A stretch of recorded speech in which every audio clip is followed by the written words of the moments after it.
The rain pattered rhythmically against the windows of our family living room, each drop a gentle note in an otherwise quiet symphony. The room was warm and inviting, filled with the soft glow of a few carefully placed lamps. Shelves lined with books and family photos hugged the wall, each item a testament to our life's journey. The old grandfather clock, a family heirloom, ticked quietly in the corner, a steady keeper of time amidst the ebb and flow of daily life. My siblings and I often gathered in this room, our sanctuary from the world outside, where stories were shared and laughter was as frequent as the ticking of that old clock. That particular evening, the rain seemed endless, a constant backdrop as we huddled together on the plush sofa. My mother had made her famous hot chocolate, the rich aroma mingling with the scent of rain-soaked earth. It was a picture of perfect normalcy, a snapshot of family life that seemed unchanged by the passage of time. In the corner of the room sat a doll, an ornate relic from my grandmother's collection. Its porcelain face was painted with delicate precision, the eyes a deep, unwavering blue that seemed to watch us from across the room. The doll wore a Victorian dress, lace and satin, a miniature reflection of an era long past. We called her Layla, after the name stitched into the hem of her dress. Layla had always been a part of our family gatherings, placed lovingly on the mantelpiece, a silent observer of our everyday lives. It was during one of these evenings that my father cleared his throat, his voice interrupting the gentle rhythm of the rain. "I have an announcement," he said, his tone both serious and gentle, a contradiction that piqued our curiosity. We turned our attention towards him, the room falling into an expectant silence. He hesitated, glancing towards Layla, almost as if seeking approval. "We've decided to move," he finally revealed. "A new job opportunity has come up, something that will take us to a new city, a new home." The words hung in the air, unfamiliar and unsettling. The idea of leaving our home, our sanctuary, filled me with a sense of unease. This room, with its familiar comforts and echoes of laughter, was all I'd ever known. The first disturbance came subtly, like the first shiver of a winter's chill. I noticed it the morning after my father's announcement. Layla, always placed with meticulous care on the mantelpiece, now sat perched on the edge of the armchair closest to the window. Her blue eyes seemed to gaze towards the rain-drenched world outside, an observer of more than just our family life. Assuming one of my siblings had moved her, I thought little of it. Yet, there was something disconcerting about her new position, as though she had deliberately chosen to sit there, watching, waiting. As days turned into weeks, the rain continued its relentless percussion, and the disturbances grew more pronounced. Layla appeared in different parts of the house, despite our efforts to return her to her rightful place. Sometimes she was in the hallway, other times in the kitchen, her porcelain face always turned towards the most peculiar of places. It was my brother, Daniel, who first voiced what we all felt. "It's almost like she's trying to tell us something," he said, a nervous laugh accompanying his words. Despite his attempt at humor, his words lingered, a seed of unease that took root and began to grow. I found myself drawn to Layla, her presence both comforting and unsettling. The doll, once a cherished heirloom, now seemed an enigmatic puzzle, one I was determined to solve. The escalation of events came one stormy night when the rain was accompanied by the distant rumble of thunder. The power flickered once, twice, before finally succumbing to the storm. We sat in the dim light, the shadows creeping across the walls, as we listened to the symphony of rain and thunder. It was then that we heard it, a soft, melodious humming, faint yet distinct amidst the storm's chorus. The sound seemed to come from the hallway, and instinctively we rose to investigate. There, bathed in the silver light of the storm, sat Layla. She was propped against the wall, her blue eyes reflecting the lightning that danced across the sky. The humming grew louder as we approached, a lullaby of sorts, each note perfectly pitched and hauntingly beautiful. My sister, Emily, reached out to touch the doll, her fingers trembling slightly. As she did, the humming ceased, leaving in its wake a silence more profound than the storm outside. The climax of our unfolding nightmare came the following evening. We were gathered once more in the living room, the air thick with an unspoken tension that had settled over us like a shroud. The room seemed colder, despite the roaring fire my father had built. Shadows clung to the corners, and even the ticking of the grandfather clock seemed muted, as if the room itself was holding its breath. Layla, now a permanent fixture on the coffee table, sat serenely amidst the unease she had somehow conjured. Her presence felt more pronounced, as though she were an integral part of the family meeting that was about to unfold. It was Daniel who broke the silence, his voice barely a whisper. "What if Layla doesn't want us to leave?" The question hung in the air, absurd yet oddly fitting. We all turned to look at the doll, our uninvited guest who had managed to capture the spotlight. In that moment, a realization settled over me, chilling in its simplicity. The disturbances, the humming, even the doll's uncanny movements, they were all connected to the announcement of our impending move. Layla, inanimate yet strangely alive, was resisting the change, her presence a guardian of the memories contained within these walls. The rain had ceased by the time we retired for the night, the storm relinquishing its hold on the world outside. But inside, a different storm brewed, one of fear and uncertainty. As I lay in bed, the shadows seemed to shift and stretch, creating patterns that danced across the ceiling. I closed my eyes, willing myself to sleep, but found no solace in the darkness. The lingering fear remained a constant companion in the days that followed. Layla, once a cherished part of our family, became a symbol of the unease that had taken hold. The decision to move forward with our plans was made, despite the disquieting events. Yet, as we packed up our memories, boxing up the life we had known, I couldn't help but feel the weight of Layla's watchful gaze upon us. On the day of our departure, the skies were clear, the air fresh with the promise of new beginnings. Layla, at my insistence, was the last item to be packed. I placed her gently in a box, her blue eyes reflecting the light one final time before the lid closed.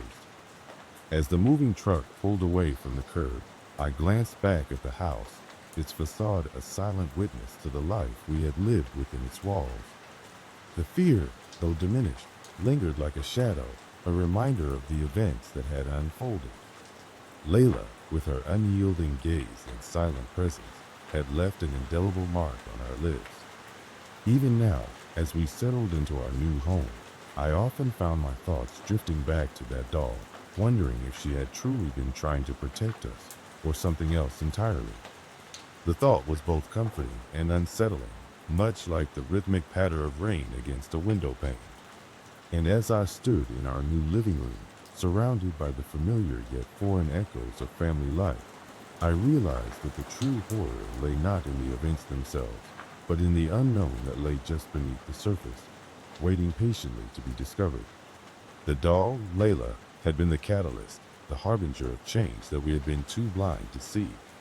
And so, the story of Layla and the announcement became a part of our family lore, a whispered tale shared in quiet moments, a reminder of a time when the ordinary had become extraordinary, and the familiar had given way to the strange. In the end, it was the unanswered questions that stayed with me, an eternal mystery that lingered just beyond the reach of understanding, a psychological horror that would forever haunt the corners of my mind. The house stood at the edge of a forgotten road just outside of Baltimore, shrouded in the whispers of time and the dense embrace of the surrounding forest. Trees leaned in conspiratorially, their gnarled branches reaching towards the crumbling structure as if trying to reclaim it. This house, with its sagging roof and windows like vacant eyes, had witnessed the passage of years in silence, its presence a testament to the lives it had once sheltered and the secrets it now held. It was curiosity, perhaps, that first drew me to the house, a curiosity that bordered on the obsessive. I had heard the tales, of course. Everyone in the nearby towns had heard them.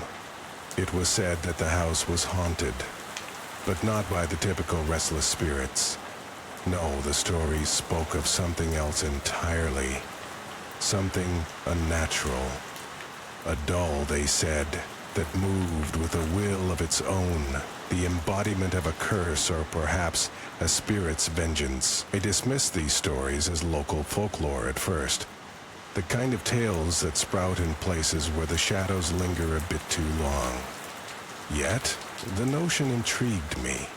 I had always been drawn to the peculiarities of human belief, the lines between reality and imagination that blur in the dark, and so, one overcast morning, I set out to explore the dilapidated relic, unsure of what I hoped to find, but driven by an inexplicable pull.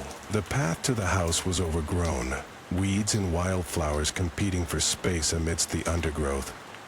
I navigated the trail with care, the damp earth soft beneath my boots, until I stood before the house itself. Its front door hung slightly ajar, the wood swollen and warped by years of exposure to the elements. As I pushed it open, it creaked in a manner that seemed almost theatrical, the sound echoing through the empty rooms like a lament. Inside, the air was thick with the scent of decay and dust. I moved cautiously, my footsteps the only sound aside from the occasional groan of the old timbers settling. The house was a labyrinth of rooms, each filled with the remnants of lives once lived. Faded photographs lined the walls, their subjects long forgotten. Furniture, draped in sheets that had yellowed with age, stood like specters in the dim light. It was in one of these rooms, a parlor of sorts, that I found her. She sat in a high-backed wooden chair, slightly askew, as if she had been placed there with purpose, but little care. The doll was exquisite, its craftsmanship far surpassing any I had seen before. It was of a girl, perhaps 10 years old, dressed in a Victorian gown that, while worn, retained a certain elegance. Her skin was porcelain, flawless and eerily lifelike, and her eyes, oh, those eyes, wore a deep, unsettling shade of blue that seemed to follow me as I moved about the room.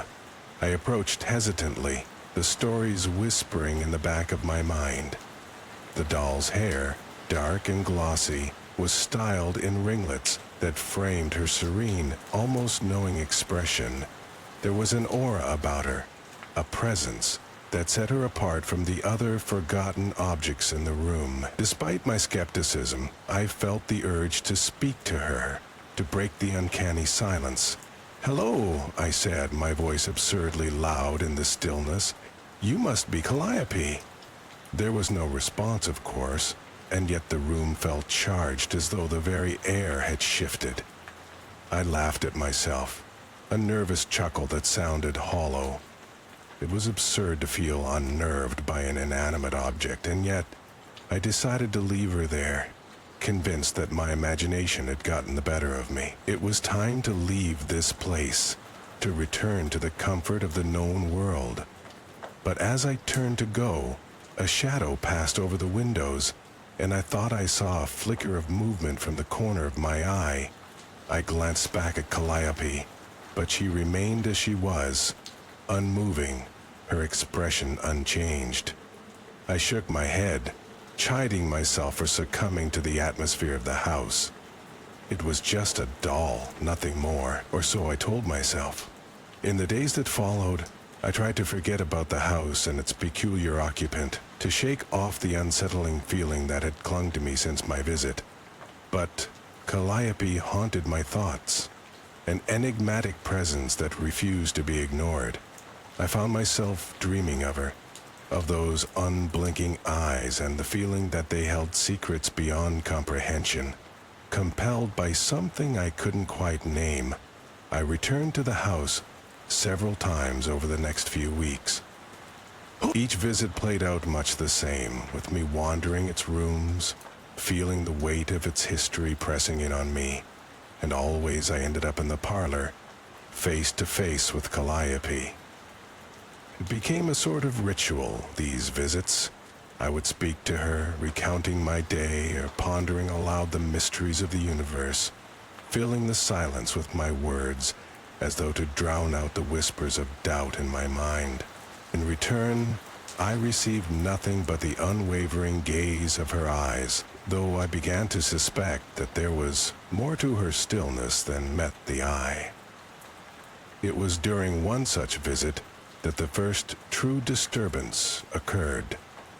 I had been recounting a particularly vivid dream to Calliope, a dream in which she had featured prominently, when I heard a noise, soft, almost imperceptible yet distinct in the stillness of the house. It was a rustling sound, as if fabric were shifting, and it seemed to come from the very room we occupied.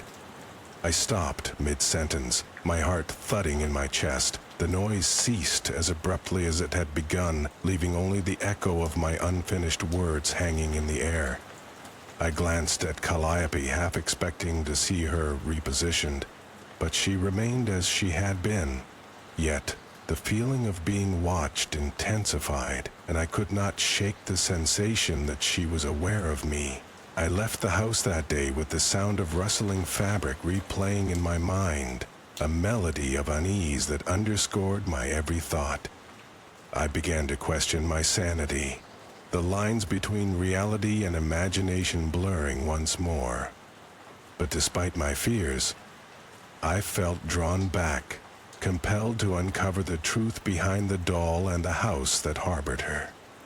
With each visit, the disturbances grew more pronounced. Doors that had been shut when I arrived were inexplicably open when I turned my back. Objects I had admired from a distance seemed to have shifted slightly, as though nudged by unseen hands. And always there was the sense of being observed, a prickling awareness that set my nerves on edge. Yet, through it all, Calliope remained a constant, her presence as unchanging as the house itself. I found myself speaking to her more often, seeking comfort in her silent company, even as I questioned her role in the strange occurrences.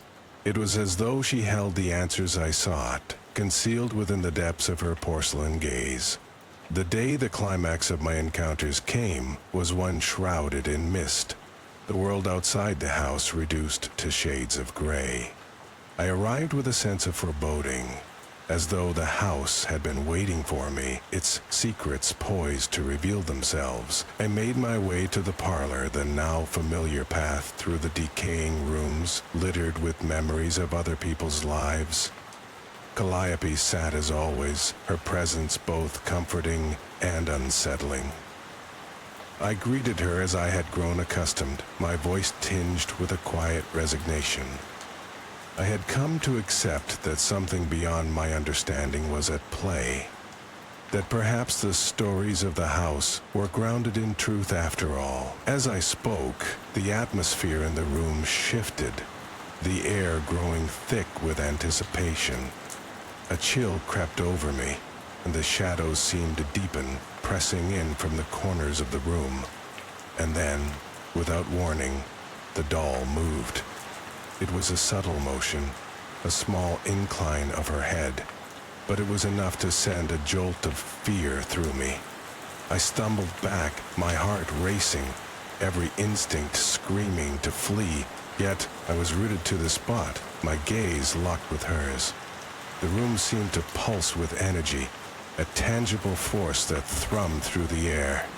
I watched, transfixed, as Calliope's eyes, those deep, unsettling pools of blue, blinked slowly, deliberately, and then, in a voice as soft as a whisper, she spoke.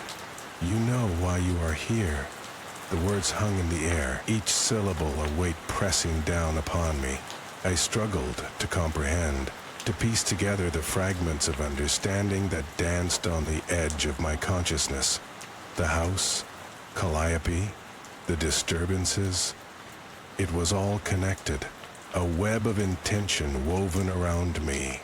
My mind raced, seeking answers, explanations, something to quell the mounting dread.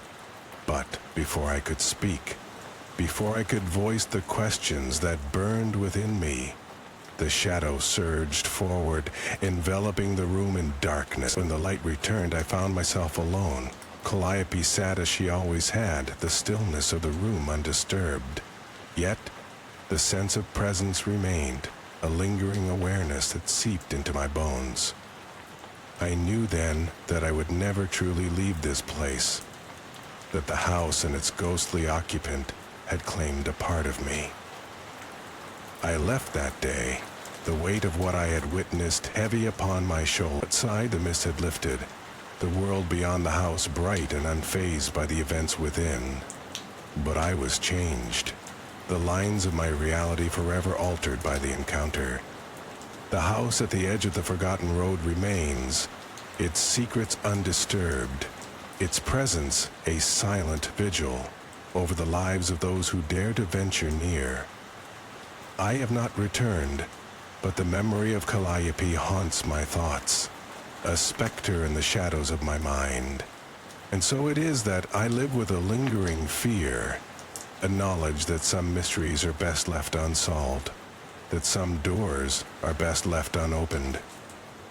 Yet, in the quiet moments, when the world is still and the shadows stretch long, I find myself listening for the echo of her voice, the whisper of a truth that remains just out of reach. The house waits, as it always has, timeless and patient, its secrets safe within its decaying walls. And Calliope, the doll with the knowing eyes, sits in her chair, ever watchful, a reminder of the thin veil that separates the known from the unknown. I remember those summer afternoons at Sid's place, marked by the rhythmic hum of the city and the unique scent of paint and musty fabric. His basement studio apartment, tucked beneath a quaint but aging building on the city's quieter side, was a world in itself. Sid, my cousin, had always been the more eccentric member of the family. While others took to predictable careers and lifestyles, Sid found solace in art, capturing the world through the lens of his brushes and inks. His apartment was both a sanctuary and a canvas, each wall a tapestry of vivid colors and emotions. The first time I stepped into his domain, I was overwhelmed by a sense of curiosity, mingled with a hint of unease. The dimly lit space was cluttered with canvases leaning haphazardly against walls, shelves lined with figurines and miniature sculptures, and a ubiquitous layer of dust that seemed to soften the harshness of reality. Yet, amidst this creative chaos, one object stood out, a life-sized porcelain doll.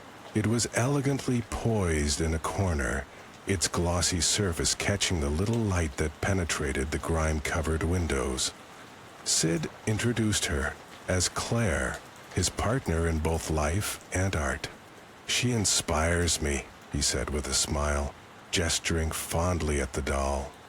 It was clear he was enamored, though whether with the art form or something deeper, I couldn't tell. Claire was exquisite, her features meticulously detailed, from the soft blush of her cheeks to the delicate curve of her lips. Her eyes, though lifeless, seemed to follow you around the room, a phenomenon I dismissed as an optical illusion crafted by a skilled artist. At first, I thought nothing much of Sid's attachment to Claire. After all, artists often find muses in the strangest of places. But as I spent more time at his apartment, a creeping sensation began to gnaw at my mind.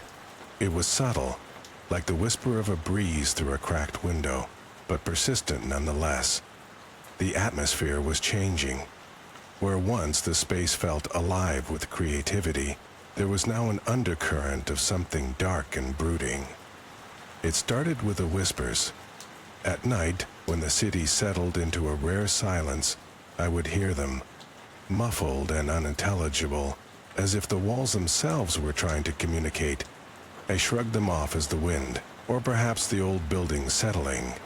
But the whispers grew louder, more insistent, weaving themselves into the fabric of my dreams. One evening, as I sat sketching in a corner, I noticed something peculiar. Claire seemed repositioned. Her head tilted slightly to one side, her gaze fixed upon me with an intensity that sent shivers crawling up my spine. I glanced at Sid, who was absorbed in his painting, oblivious to my disquiet. I tried to focus on my sketch, dismissing the doll's shift as a trick of the light or my imagination playing tricks on me. But Claire's presence became increasingly invasive.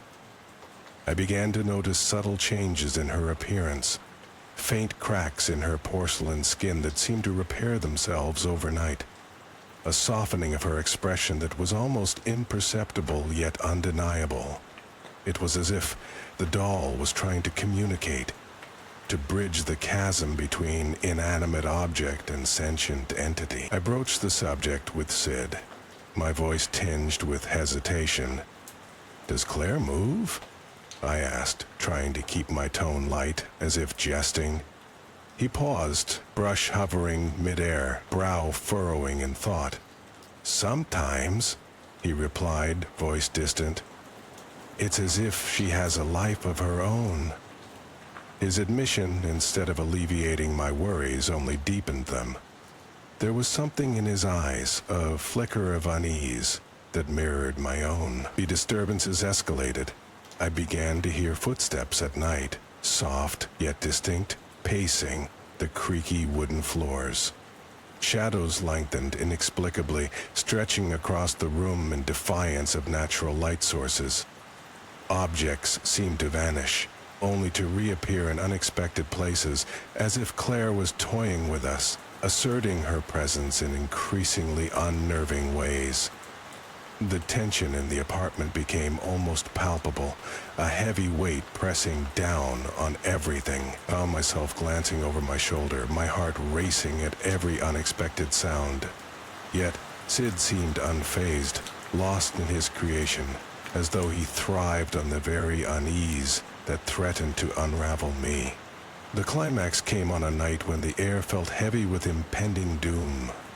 A storm raged outside, wind howling through the streets, rain lashing against the windows with a ferocity that matched my inner turmoil.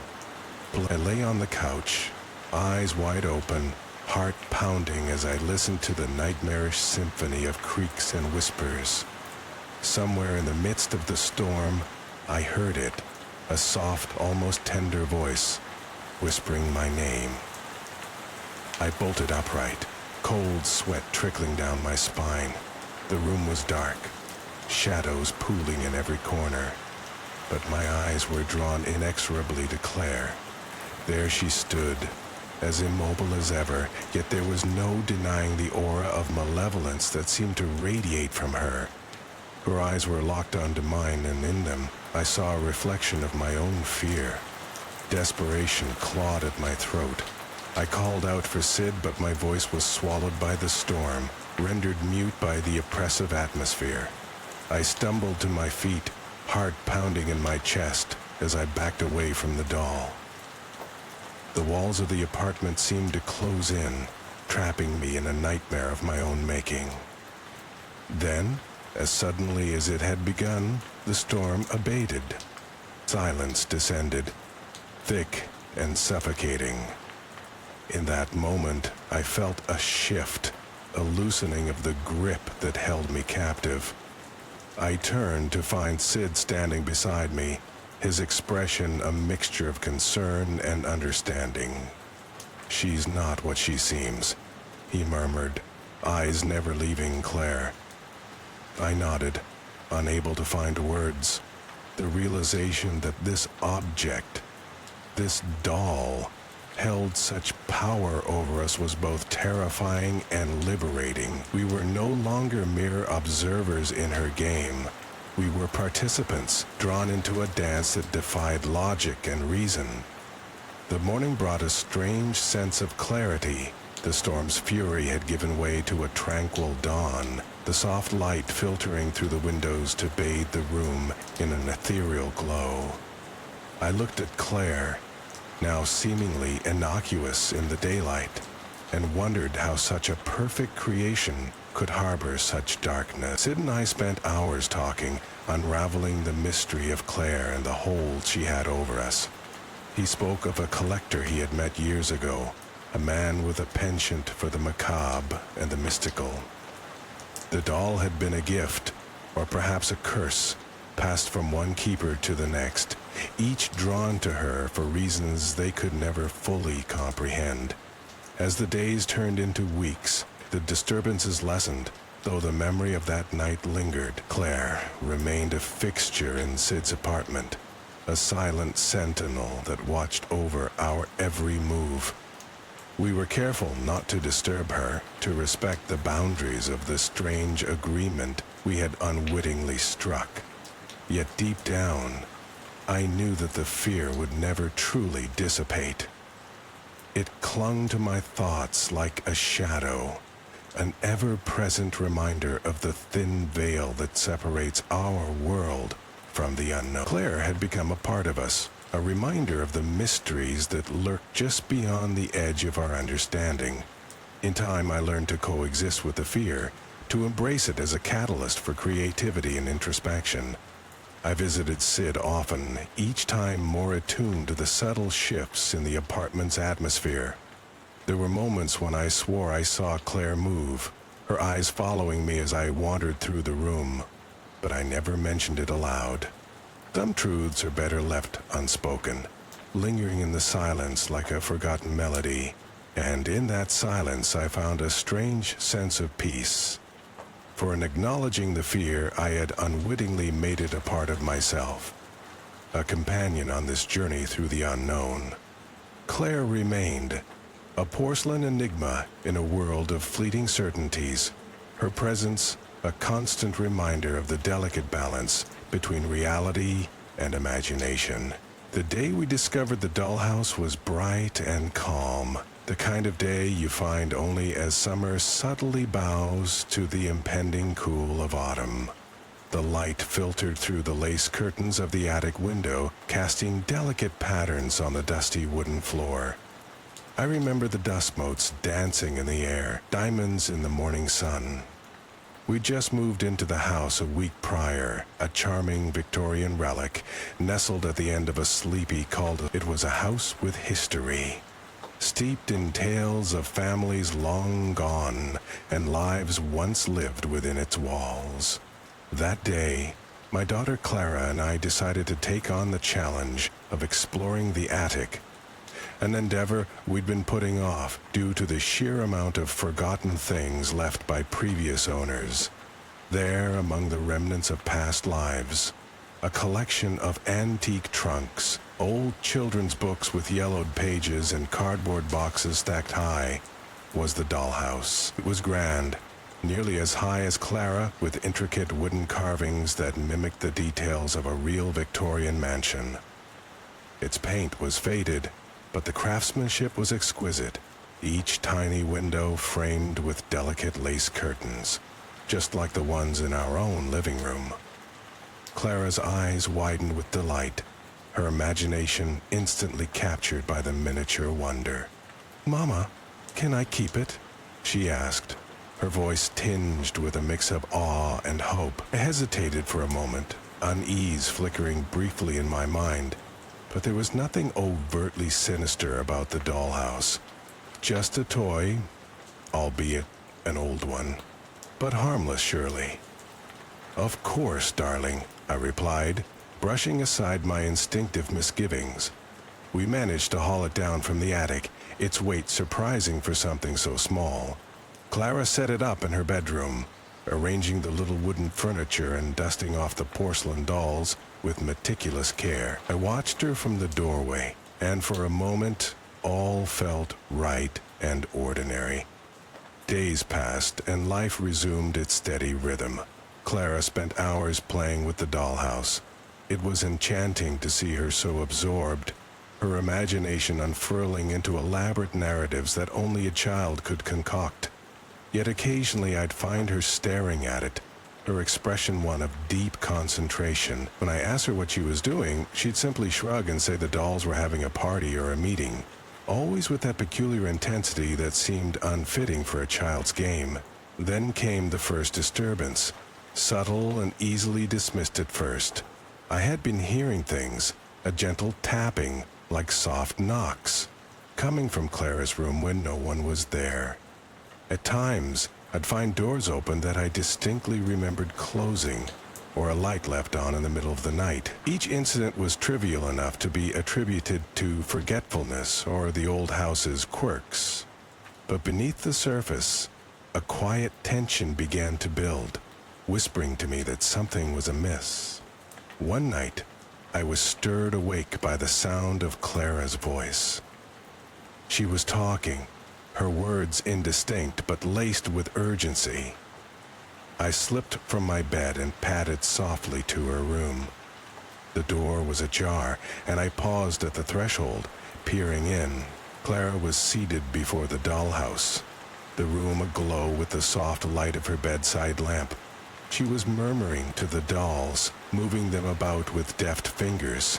Her eyes, however, were glazed, almost as if she were in a trance. "Clara?" I called softly, my voice cutting through the stillness. She flinched and turned to me, her eyes clearing, but there was something in her gaze, an ancient weariness, far beyond her years. "I'm just playing, Mama," she said, her voice small and distant. I nodded, though a chill had settled in my bones. I couldn't shake the feeling that Clara's play had become something more than a simple child's game. As the days turned into weeks, the disturbances escalated. I began to notice changes in the dollhouse, subtle at first. The dolls were never in the same positions Clara had left them. Their tiny porcelain faces seemed to express emotions that were uncannily human. The furniture would be rearranged, and the minute details like the placement of the miniature rug or the angle of a tiny chair were never as they should be. Clara, too, was changing. She grew quieter, more introspective, her laughter less frequent. Her eyes held a shadow, a flicker of something I couldn't quite decipher. One evening, as I tucked Clara into bed, she clutched my hand, her grip surprisingly strong. "Mama," she whispered, her voice trembling. "The dolls, they come alive at night." I froze, a cold dread coiling in my stomach. "What do you mean, Clara?" I asked, keeping my voice calm. She looked at me with eyes wide and scared. "They talk to me, and they move. They're not nice, Mama." I wanted to dismiss her fears, to assure her it was all just her imagination.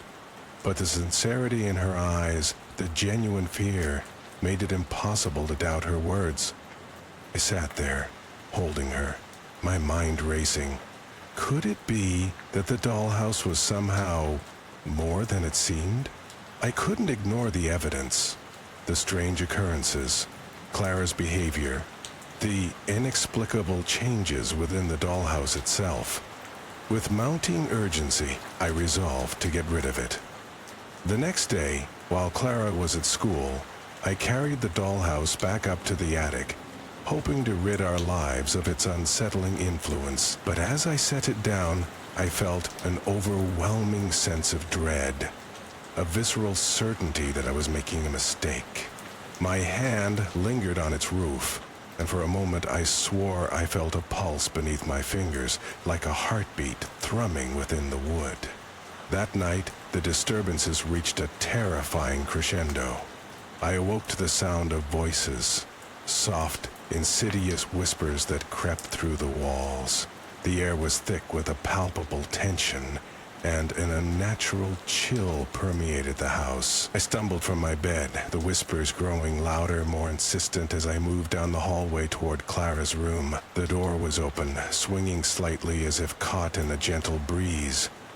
Inside, the air was icy, and the dollhouse stood in the center of the room, though I was certain I had left it in the attic. Clara was on the floor, her eyes wide with terror, and the dolls were moving. They twisted and writhed, their limbs contorting in grotesque motions, and from their porcelain mouths came a chorus of whispers, a language I could not understand. "No!" I screamed, lunging forward, desperate to protect my daughter. But as I reached for her, the room seemed to warp around me. A vertiginous swirl of shadows and light. The whispers rose to a deafening crescendo, drowning out my thoughts, my very sense of self. For a moment I was lost, adrift in a sea of chaos, until Clara's voice cut through the maelstrom, a single clear cry of defiance. The room snapped back into focus. The whispers ceased, and the dolls lay still, lifeless once more. Clara was in my arms, shaking, and I held her close, murmuring soothing words, though my heart still raced with fear. It was over, at least for now, but the sense of unease lingered, a shadow that would not be easily dispelled. In the days that followed, I took the dollhouse to an antique dealer, a man with a reputation for understanding the peculiar and the arcane.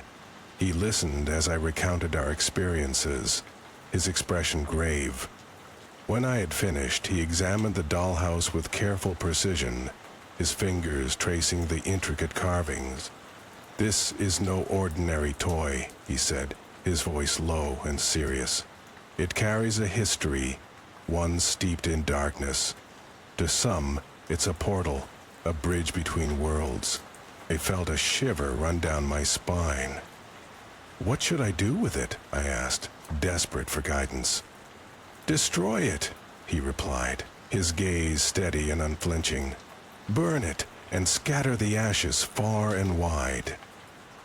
I nodded, though the thought of such finality filled me with dread. But I knew there was no other choice. That evening, under a sky heavy with stars, I did as he instructed. The flames consumed the dollhouse with a fierce intensity, as if it were eager to be free of its own cursed existence. As the last of it turned to ash, I felt a weight lift from my shoulders, a liberation from a nightmare that had nearly consumed us. Yet even now, a lingering fear remains. Though the dollhouse is gone, its memory haunts me still. I sometimes catch Clara staring off into space, her expression one of distant contemplation, as if she can still hear the whispers echoing in the recesses of her mind. And in the quiet moments of the night, when the world is asleep and shadows stretch long and deep, I listened for the soft tap, tap, tap of tiny feet on wooden floors, a reminder that some echoes, once unleashed, can never truly be silenced.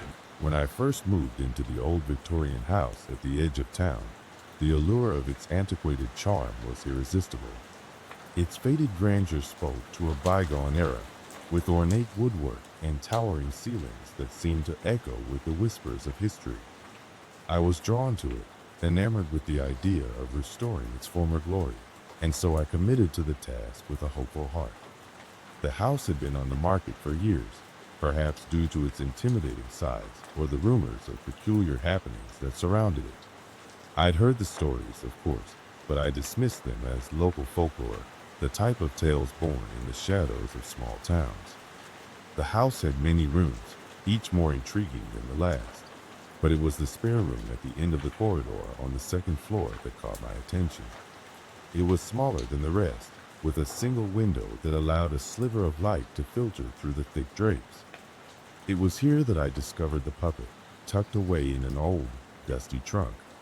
The ventriloquist dummy was a relic of the past, with a painted face and eyes that seemed almost lifelike.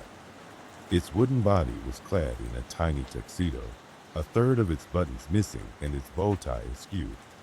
I held it up, examining the craftsmanship, admiring the detail.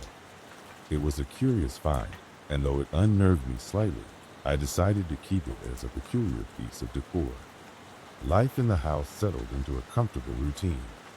By day, I busied myself with renovations, the sound of my hammer and saw echoing through the halls. By night, I would sit by the fireplace with a book in hand, the crackling of the fire a soothing backdrop to my evenings. The spare room became something of a curiosity to me. I would often find myself drawn to it, standing in the doorway, contemplating what purpose it might serve. Perhaps a study, I thought, or a guest room. The puppet remained on a small antique chair by the window, its presence oddly reassuring in the otherwise empty space. It was weeks before the first disturbance happened. I had retired early one night, fatigued from the day's labor. The house was quiet, save for the ticking of the old grandfather clock in the hallway. I was drifting into the embrace of sleep when a sound jolted me awake, a soft thud, like something had fallen. I lay still, listening intently. The sound came again, a faint tapping, persistent yet subdued. I rose from bed, the floorboards creaking underfoot as I made my way towards the source of the noise. It led me to the spare room, and as I approached, I noticed the door was slightly ajar, though I was certain I had closed it. Pushing the door open, I was greeted by an unusual sight. The puppet was no longer on its chair. It lay on the floor, its limbs splayed awkwardly. I felt a chill run through me, but quickly rationalized it. Perhaps it had fallen, I reasoned. I returned it to its place on the chair, ensuring it was stable before retreating to my bedroom, dismissing the incident as a product of the house's age and my own imagination. Days passed without event, and I began to forget the strange occurrence, chalking it up to the idiosyncrasies of an old house. But the nights grew uneasy. I would often wake to the sound of the floorboards creaking, the faint echo of footsteps in the corridor. Yet when I investigated, I found nothing amiss. I told myself it was simply the house settling, the timbers shifting in the coolness of the night. However, as the disturbances persisted, a sense of unease began to creep in. It was as though the house was waking, and with it, the puppet seemed to take on an unsettling presence.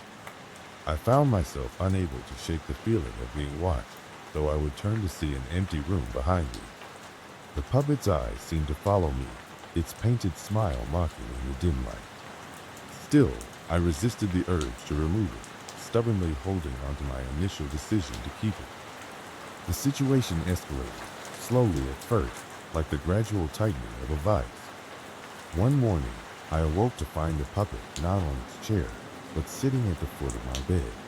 Its head was cocked to one side, its eyes seeming to bore into mine with silent laughter. A shiver of fear threaded through me, and I moved it back to the spare room, my hands trembling slightly as I did so. I was careful to secure the door, hoping that would put an end to the strange occurrences. Yet, it continued, each night more disturbing than the last. I would hear soft laughter echoing down the halls, a sound that sent a frisson of terror racing along my spine. Objects would be moved from their places, small but undeniable shifts that defied logical explanation. I found myself growing more anxious, sleep elusive as my mind churned over the inexplicable phenomena surrounding me. In my growing desperation, I began to research the house's history, poring over old newspapers and town records.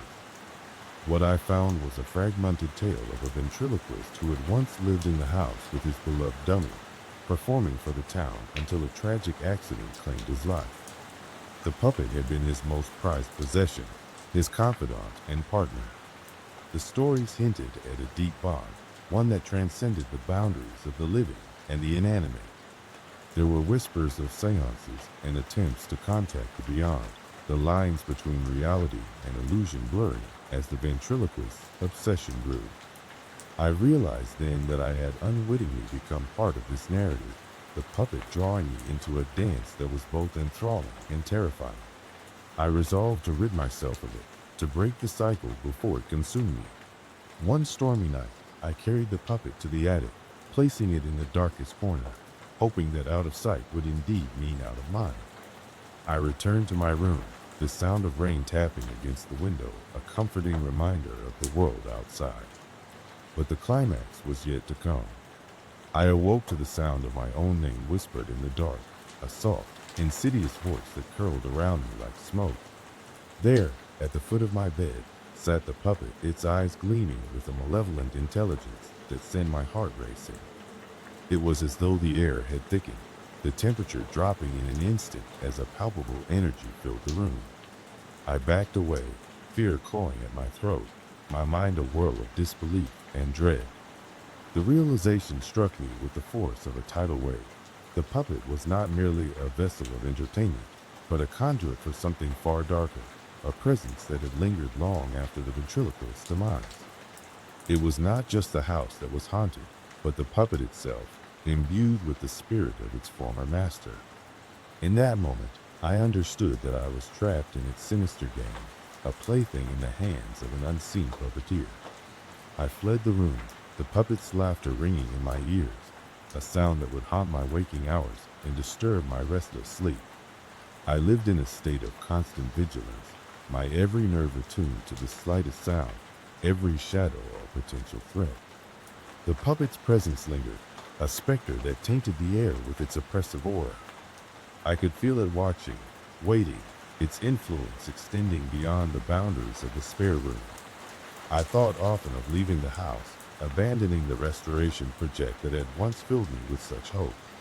Yet, something held me back, an invisible tether that bound me to this place and its secrets. I realized that the puppet thrived on my fear, feeding off my terror like a parasite. The house had become its stage, the walls its curtain, and I was caught in a performance, unable to walk away. The lingering fear consumed me, eroding my sense of reality, warping the edges of my perception.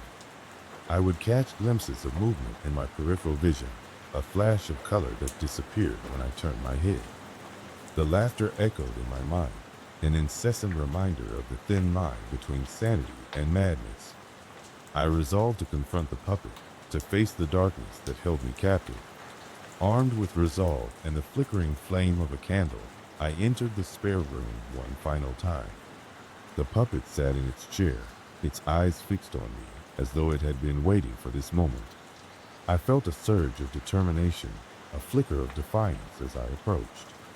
I whispered words of release, a plea for freedom from the chains that bound me to this haunted relic.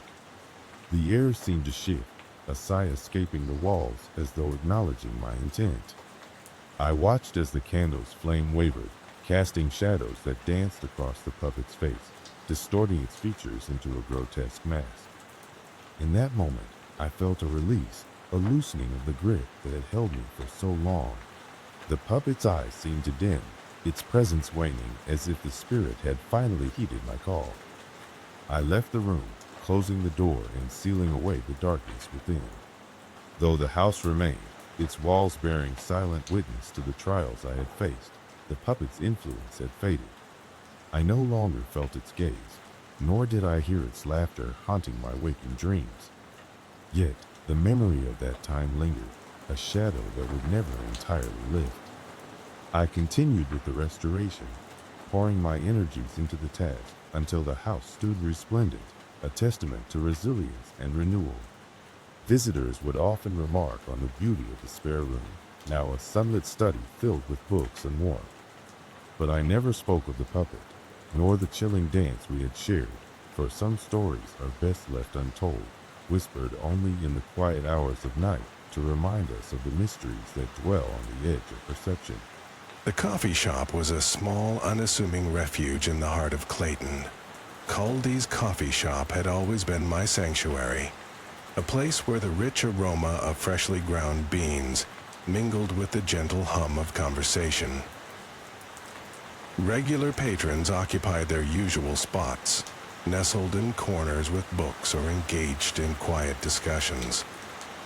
The baristas, adept at crafting the perfect brew, wore smiles as warm as their espresso. It was a routine space where the ticking clock held no power and time was marked only by the refill of cups. My table near the back faced a large window that overlooked the bustling street outside. Every morning I would settle there, sipping at a steaming mug of black coffee, watching the world move in its predictable dance.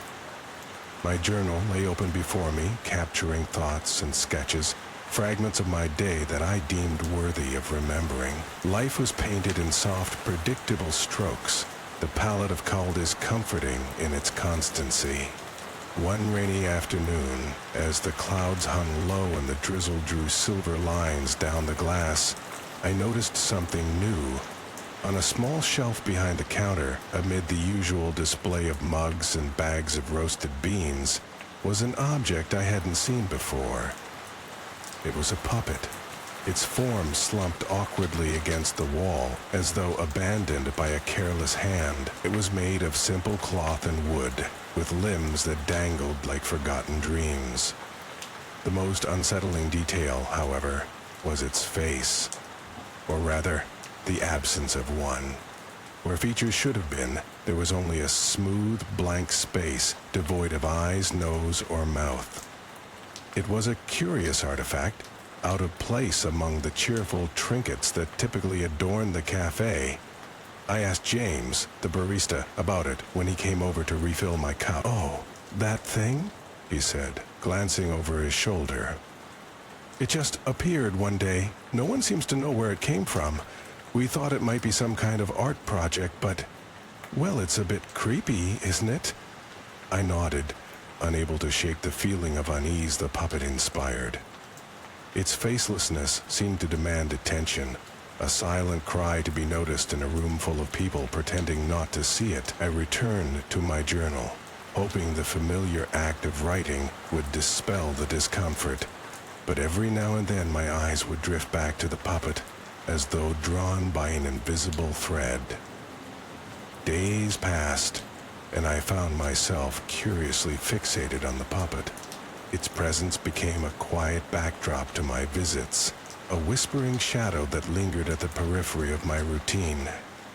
I couldn't help but notice how others reacted to it, with sideways glances and uneasy shifts in their seat. The puppet seemed to hold an unspoken power over the room, a specter in plain sight. It was during one particularly quiet morning, the kind where the sound of turning pages was the loudest disruption, that the first disturbance happened. As I sipped my coffee, I looked up to see the puppet no longer slumped against the wall, but standing upright, its limbs poised, as if in motion. I blinked, certain that my eyes were deceiving me. James was behind the counter, oblivious to the change. I considered mentioning it to him, but hesitated.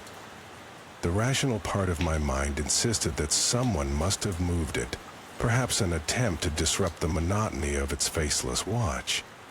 Yet, a part of me was unsettled by the thought that it had moved on its own.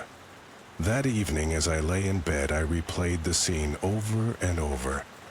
The puppet, standing with an eerie sense of purpose, seemed burned into my mind. Sleep came reluctantly, and when it did, it was filled with dreams of empty faces and wooden limbs reaching out to me.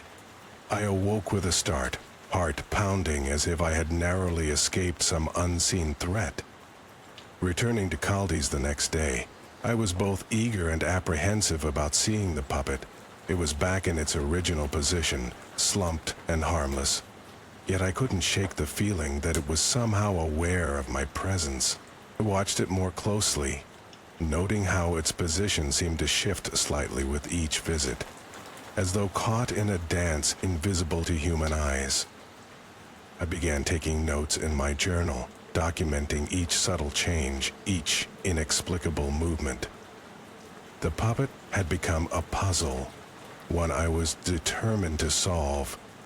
Yet, as the days turned to weeks, the changes became more pronounced, and my sense of reality began to waver. One stormy afternoon, the puppet stood on the shelf, its limbs arranged in a perfect mimicry of a ballet pose, arms raised gracefully as if mid-performance.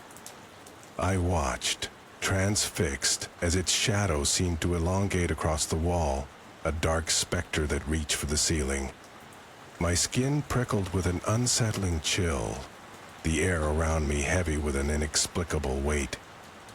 Another patron noticed it then, a woman whose eyes widened in shock as she pointed.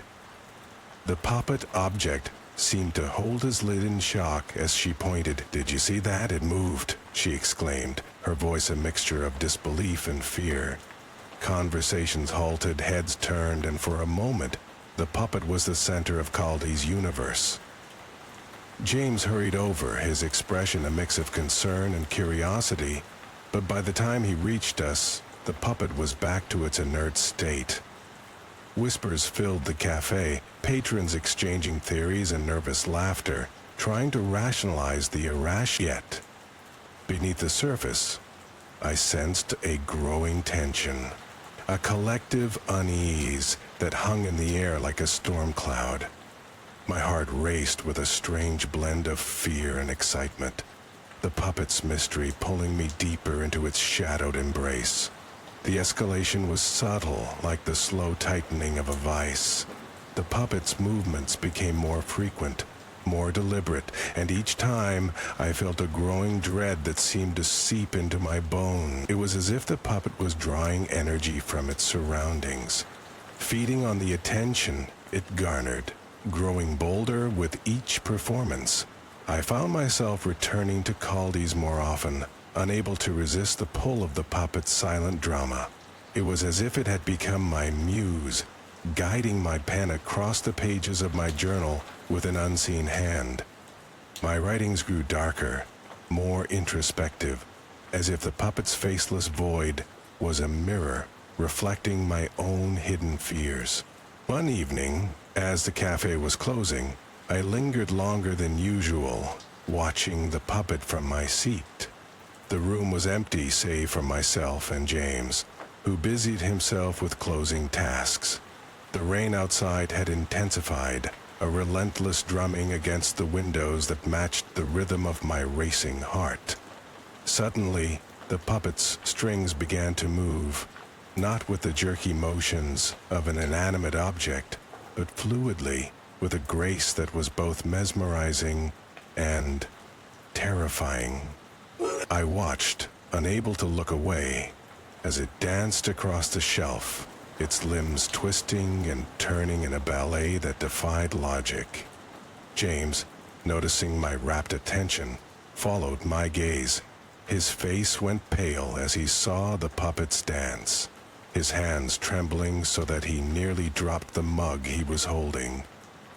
We were both frozen, caught in the puppet's eerie performance, the air thick with a tension that seemed to pulse with each movement. As the puppet's dance reached its crescendo, the lights flickered, casting long shadows that seemed to leap across the walls, and then, just as suddenly as it had begun, the puppet fell still, its limbs collapsing lifelessly to its sides.